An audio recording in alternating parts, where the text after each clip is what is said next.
Sir ఇప్పుడు నా doubt ఏంటంటే, వీళ్ళిప్పుడు వెల్ సెటిల్డ్ ఫ్యామిలీ గాబట్టి, వీళ్ళు పైకోటికెళ్ళడానికి ఆస్కారం ఉంటది. ఒకవేళ అంటే తక్కువగా చదువుకొని, లేకపోతే అసలు కోర్ట్‌ల గురించి, కేసుల గురించి తెలవని వాళ్ళకు, కోర్ట్ నుంచి ఏమైనా అంటే వీళ్ళని పెట్టుకోండి, వెళ్ళండి అని జెప్పేసి అంటే ఇలాంటి కేసులు పడ్డప్పుడు. ఇండియన్ కాన్స్టిట్యూషన్‌లోనే క్లియర్‌గా ప్రొవిజన్ ఉంది. రాష్ట్ర ప్రభుత్వాలు బిలో పావర్టీ లైన్ ఉండి, వాళ్ళకి ఎటువంటి న్యాయపరమైన సేవలు తీసుకోవడానికి కావాల్సిన ఆర్థిక స్తోమత లేనప్పుడు, లీగల్ సర్వీస్ అథారిటీ అని చెప్పి ఒక సంస్థను ఏర్పాటు చేయాలి.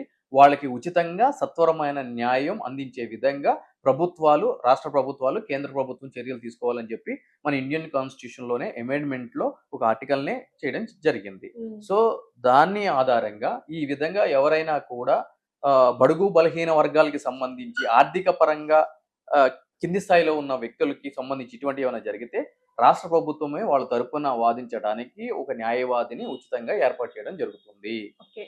అంటే నేను ఎందుకు అడుగుతున్నా అంటే రీసెంట్‌గా ఈ కేసు నుంచి ఇలాంటి డెత్ పెనాల్టీ ఇవన్నీ వచ్చిన తర్వాత బంటి వైఫ్ ఆ అమ్మాయి ఎవరైతే ఉన్నారో, ఆ అమ్మాయి కూడా ఒక వీడియో బయటికి వదిలింది. దాంట్లో ఏముంటుందంటే, నా హస్బెండ్‌ని చంపిన వాళ్ళని కూడా ఇలాగే శిక్షించాలి అని జెప్పేసి అన్నారు.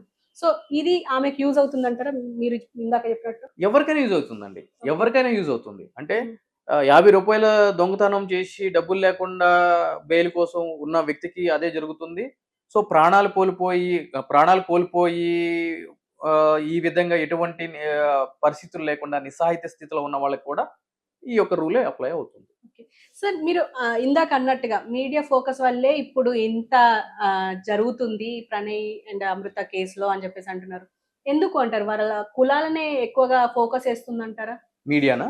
ఆబ్వియస్‌లీ ఇప్పుడు ఇక్కడ చూడండి 'మారుతిరావు' గారికి సంబంధించి అగ్రకులానికి సంబంధించిన వ్యక్తి రైస్ మిల్స్ ఒక జిల్లాని ఆయన కన్సర్నల్‌లోగా చూసుకొని ఒక గౌరవప్రదంగా ఒక ఉన్నతమైన స్థాయిలో ఉన్నటువంటి వ్యక్తి. సో, అటువంటి వ్యక్తి ఒకే ఒక కూతురు ఈ విధంగా చిన్నప్పటి నుంచి కూడా ఎంతో అల్లారు ముద్దుగా చూసుకొని ఐఓస్ వాళ్ళందరూ కూడా చెప్పడం జరిగింది. అతనికి ఆ కూతురంటే గనుక చాలా ఇష్టం అని. ఆ! ప్రతి తండ్రికి కూడా కూతురంటే గనుక ఒక ప్రత్యేకమైన స్థానం ఉంటది. సో, ఆ విధంగా పెంచినప్పుడు సో, ఇటువంటిది జరిగినప్పుడు అక్కడ కూడా ఆ హత్య జరిగిన తర్వాత మనకు కూడా తెలిసిన విషయం ఏంటి అనంటే గనక, పెళ్లి చేసుకున్న తర్వాత కూడా ఆయనేమి ఇబ్బంది పడలేదు. కాకపోతే గనక కొన్ని రోజులు వాళ్ళు బయటికి వాళ్ళకి వీళ్ళకి ప్రొజెక్ట్ కాకుండా ఉంటే బాగుంటది అని చెప్పి అన్నట్టు మనకు తెలిసింది. కానీ ఈ ఫోటో షూట్‌లు ఇవన్నీ చేసి అతన్ని ప్రొవోక్ చేశారు. అది తట్టుకోలేక సమాజంలో అతని యొక్క గౌరవం, హోదా ఇవన్నీ తట్టుకోలేక ఈ విధంగా చేయాల్సి వచ్చింది అని చెప్పి కూడా హ్మ్. చెప్పడం జరిగింది. సో, ఇక్కడ మనం మాట్లాడుకుందామండి క్లియర్‌గా ఇదే పరువు హత్య 2 లేని కుటుంబాల మధ్య జరిగిందనుకోండి. హ్మ్. ఎందుకంటే అగ్రకులంలో కూడా లేని వాళ్ళు ఎంతో మందున్నారు. హ్మ్. రైట్? అదే విధంగా కింది స్థాయిల్లో అంటే దళితాలు అని చెప్పుకున్నా, లేదు అనంటే గనక బిలో పోవర్టీ లైన్ అని చెప్పని అనుకున్నా, లేదు అనంటే గనక బ్యాక్వర్డ్ కాస్ట్ అని చెప్పి అనుకున్నా, ఏదైనా సరే బడుగు బలహీన వర్గాలు అని చెప్పి మాట్లాడుకుందాం. దాంట్లో కూడా ఉన్నతమైన స్థానాల్లో ఉన్న వాళ్ళున్నారు. హ్మ్. ఆర్థికంగా ఒక రాష్ట్ర బడ్జెట్ ఎంతుంటదో అంత ఆస్తులున్న వాళ్ళు గూడా ఉన్నారు. రైట్? సో, వైస్ వర్సా ఉంది. హ్మ్. కానీ, ఇటువంటి పరువు హత్యలు కింది స్థాయిలో ఆర్థికంగా కింద ఉండి, ఏదో పక్కన వ్యక్తి కూడా తెలియకుండా ఉన్న వ్యక్తులు, కుటుంబాల్లో ఈ విధమైన పరువు హత్య జరిగితే, ఈ విధంగా ఫోకస్ ఉంటుందా? ఉండదు. ఎవడు చూడడు గూడా. ఎందుకు అనంటే గనక, ఒక చెట్టుకి పళ్ళు కాసినాయనుకోండి, దాని మీద రాయేస్తేనే పండు కింద పడతది. ఎండిపోయిన చెట్టు మీద రాయేస్తే ఏమొస్తది? దుమ్ము పడతది మీద. ఎవడైనా ఏస్తాడా? వేయడు. ఇది అంతే. ఓకే. దీని మీద someone should be come forward. Hmm. And say frankly. అవును ఇట్లా జరుగుతుంది కరెక్టే అని చెప్పని. ఎవరు చెప్తారు ఇట్లా? అమ్మో! దీని గురించి మాట్లాడితే ఇది కాంప్లికేటెడ్ మ్యాటర్. మనకు చాలా డ్యామేజ్ అయిపోతది. జనాలు 100 మంది ఎట్లా మంది అదే దారి. న్యాయం ఓకే. జరిగింది. న్యాయం జరిగింది. న్యాయం జరిగింది. జిందాబాద్. మాట్లాడాలి కదా! హ్మ్. 2 సైడ్స్ ఆఫ్ ది కాయిన్ మాట్లాడాలి. సో, మీరు మానవతా దృక్పథంలో అంటే ఒక అడ్వొకేట్ గాకుండా మానవతా దృక్పథంతో ఆలోచిస్తే అసలెవరికి న్యాయం జరిగింది? ఎవరికి అన్యాయం జరిగింది సార్ ఈ అమృత ప్రణయ్ కేసులో? 2 కుటుంబాలకి అన్యాయం జరిగింది. ఓకే. బాధిత కుటుంబానికి అన్యాయం జరిగింది. అదే విధంగా ఆ బాధ కలిగించిన వ్యక్తులకి అన్యాయం జరిగింది. ఈ చర్య వల్ల 2 కుటుంబాలు హ్మ్. మారుతిరావు గారు చనిపోయారు. ఆ కుటుంబం ఎందుకు? అంటే ఆస్తున్నా కూడా వ్యక్తి లేనప్పుడు ఏం చేసుకుంటాం? రైట్? ఆ పాప అటు తల్లిదండ్రుల దగ్గర ఉండలేక, ఇటు అత్తమామగారి దగ్గర ఉండక బయటుంటుంది. ఇటు పక్కన ఆ కుటుంబం చనిపోయిన వ్యక్తి.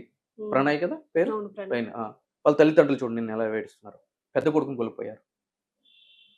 సో వీళ్ళ బాధ. ఇప్పుడు కన్విక్షన్ పడింది. నేను కోర్టు ముందు చూసాం సన్నివేశం. అవును. వాళ్ళ పిల్లల బాధ. ఎవరికీ న్యాయం జరగలేదు.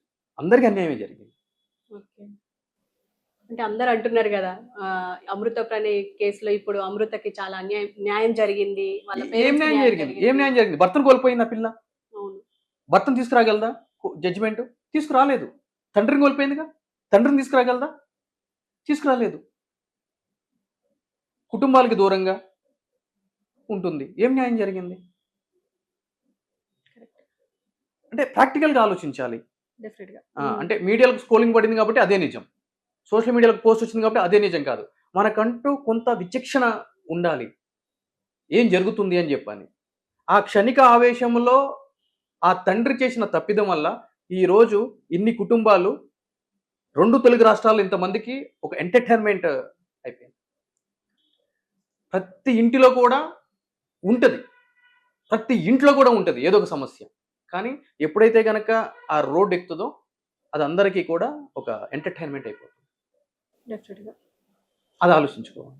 సో ఫైనల్‌గా ఇటు యూత్ గాని ఇప్పటికీ మనం అమృత ప్రణయ్ కేసే లాస్ట్ టైం గాదు. ఇప్పటికి జరుగుతూనే ఉన్నాయి. ఇప్పటికి కోకొల్లలు మనం రీసెంట్‌గా కూడా చూసాం. పరువు హత్య అని చెప్పేసి. అంటే ఇటు యూత్‌కి గాని, ఇటు పేరెంట్స్‌కి గాని మీరిచ్చే సజెషన్ ఏంటి సార్? స్ట్రెయిట్ ఫార్వర్డ్‌గా నేను చెప్పేది ఏంటి అనంటే గనక స్థాయికి మించి ఆశపడితే అది నిర్వేదానికి దారితీస్తది. ఓకే. అల్టిమేట్ అంతే. అంటే అది ఒక డబ్బు విషయంలోనే కాదు. ఒక ఆర్థికపరమైన విషయంలో కాదు. అది కులానికి సంబంధించి కావచ్చు, మతానికి సంబంధించి కావచ్చు, అదే విధంగా ఒక సోషల్ స్టేటస్‌కి సంబంధించింది కావచ్చు. అంటే ఎదుటి వ్యక్తులు డబ్బులు లేకపోయినా సామాజిక వర్గం పరంగా బలమైన వ్యక్తులై ఉండొచ్చు. ఓకే. రైట్? నీకు సంబంధించి డబ్బులు లేకపోయినా పర్వాలేదు. నీ వైపు నిలబడగలిగిన బలమైన సామాజిక వర్గం అయినా ఉండాలి. లేదు అనంటే గనక బలమైన ఇంకేదైనా అంశం నీతో ఉండాలి. అంతే తప్ప ఏదో ఈరోజు ప్రేమించాము, పెళ్లి చేసుకున్నాము, ఇక ఇక్కడితో సెటిల్ అయిపోతది. పోలీస్ స్టేషన్‌కి వెళ్ళాము, కంప్లెయింట్ ఇచ్చాము. ఆళ్ళు మన దగ్గరికి రారు. మీరు వదంటే పోలీస్ స్టేషన్ అనేది ఏంటి అనంటే గనక ప్రాథమికంగా వాళ్ళని పిలిపించి, వాళ్ళకి చెప్పి, వాళ్ళకి కౌన్సెలింగ్ ఇచ్చి, ఇలా చేస్తే ఇటువంటి కేసులు అవుతాయి అని చెప్పి పంపించే కేంద్రమే. కానీ ప్రివెంటివ్ స్టేషన్ కాదు. అంటే నేరాల్ని నియంత్రించడానికి ముందే ఒక టైమ్ మిషన్ తీసుకొని వచ్చి టైమ్‌ని తిప్పే సెంటర్ కాదది. వాళ్ళు పార్ట్ ఆఫ్ డ్యూటీ వాళ్ళు చేస్తారు. ఏ బాబు ఇట్లా పద్ధతి కాదు, ఇట్లా కాదని చెప్పి వాళ్ళు చెప్తారు చెప్పేకాడికి. కానీ మనుషుల మైండ్ సెట్‌ని అయితే గనుక పోలీసు వ్యవస్థ మార్చదు కదా! మీరు మార్చలేరు, నేను మార్చలేను.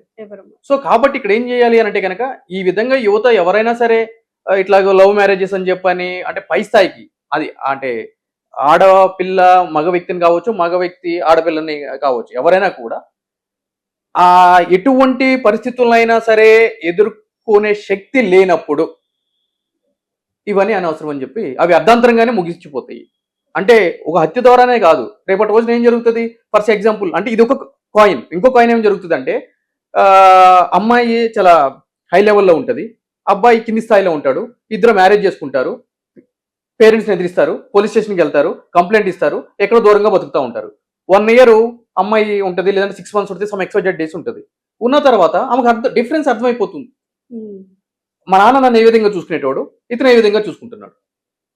ఆబ్వియస్‌లీ ఏం జరుగుతది? ఈ గ్యాప్‌లో మాటలు అయన్నీ కలపడం, ఇంటికి వెళ్ళడం జరుగుతది. ఇంటికి వెళ్ళిన తర్వాత నాకు ఇష్టం లేకుండా పెళ్లి చేసుకున్నాడు అని చెప్పి ఇమ్మీడియేట్‌లీ పోలీస్ కేస్ పెడుతది. బీయింగ్ ఎన్ అడ్వకేట్‌గా మా దగ్గరికి ఎన్ని కేసులు వస్తాయి రేపు? చాలా ఇటువంటి కేసులే వస్తాయి. సార్ లవ్ చేసుకున్నాం, మ్యారేజ్ చేసుకున్నాం, 2 ఇయర్స్ ఉన్నాము. ఇప్పుడు వాళ్ళ పేరెంట్స్ మాట్లాడటం మొదలైంది. ఇంటికెళ్ళింది, నా మీద కేసు పెట్టింది. మనసు మార్చేశారు సార్. డికాషనా మార్చేయడానికి? ఒక షుగర్ ఎక్కువేస్తే టేస్ట్. ఆమె రియలైజ్ అయింది. యెస్. ఇటువంటి కేసులు ఎక్కువగా ఉన్నాయి. Other side of the coin ఇవే ఎక్కువగా ఉన్నాయి. సో ఇవన్నీ చూసుకోవాలి. అందుగురించే పెళ్లి చేసేటప్పుడు అటు 7 తరాలు, ఇటు 7 తరాలు అని చెప్పి. అలా అని చెప్పి అరేంజ్ మ్యారేజెస్ అన్ని కూడా సక్రమంగా వెళ్ళిపోతున్నాయి అనంటే గనక వెళ్ళిపో. బట్ ఇక్కడ ఏం జరుగుతుంది అనంటే గనక అట్లీస్ట్ రేపొద్దున అరేంజ్ చేసిన మ్యారేజ్‌లో ఏదైనా డిస్ప్యూట్ వస్తే వీళ్ళు సపోర్ట్ చేస్తారు పెద్దలు. ఎందుకంటే గనక వాళ్ళే కదా సెట్ చేసింది. ఆబ్వియస్లీ రెస్పాన్సిబిలిటీ వాళ్ళు తీసుకోవాలి. ఈ కొట్టుకునేటోళ్ళు బాగానే ఉంటారు. వాళ్ళకి పడుతది లయబిలిటీ. ఈ పెద్దలు పోయి ఆ పెద్దలు, ఆ పెద్దలు పోయి వీళ్ళ పెద్దలు. వీళ్ళకి ఉండదుగా pressure. But when it comes to love marriage, pressure lies upon individuals like male or female. That is a major aspect. Sir ఇప్పుడు రేపు వీళ్ళు ఒకవేళ హైకోర్టుకి వెళ్తే ఇప్పుడు మారుతిరావుని వీళ్ళు ప్రొవోక్ చేయడం వల్లనే ఇదంతా జరిగింది అని చెప్పేసి కోర్టు కన్సిడర్ చేసే అవకాశం ఉంది. ఆ గ్రౌండ్ తీసుకోరమ్మా, తీసుకోరు. ప్యూర్లీ టెక్నికల్ ఆస్పెక్ట్స్ మీదే పోతారు. ఓకే. ఇవన్నీ కూడా మీడియా ముందు మాట్లాడుకోవడానికి బాగుంటాయి తప్ప కోర్టు ముందు పనిచేయవు. ఓకే. సో ఇదంతా కూడా క్లియర్ గా టెక్నికల్ ఆస్పెక్ట్స్. ఓకే. అంటే సుప్రీంకోర్టు ఏం చెప్పింది, హైకోర్టు గతంలో ఏం చెప్పింది, ఏ కేసుల్లో ఏం జరిగింది,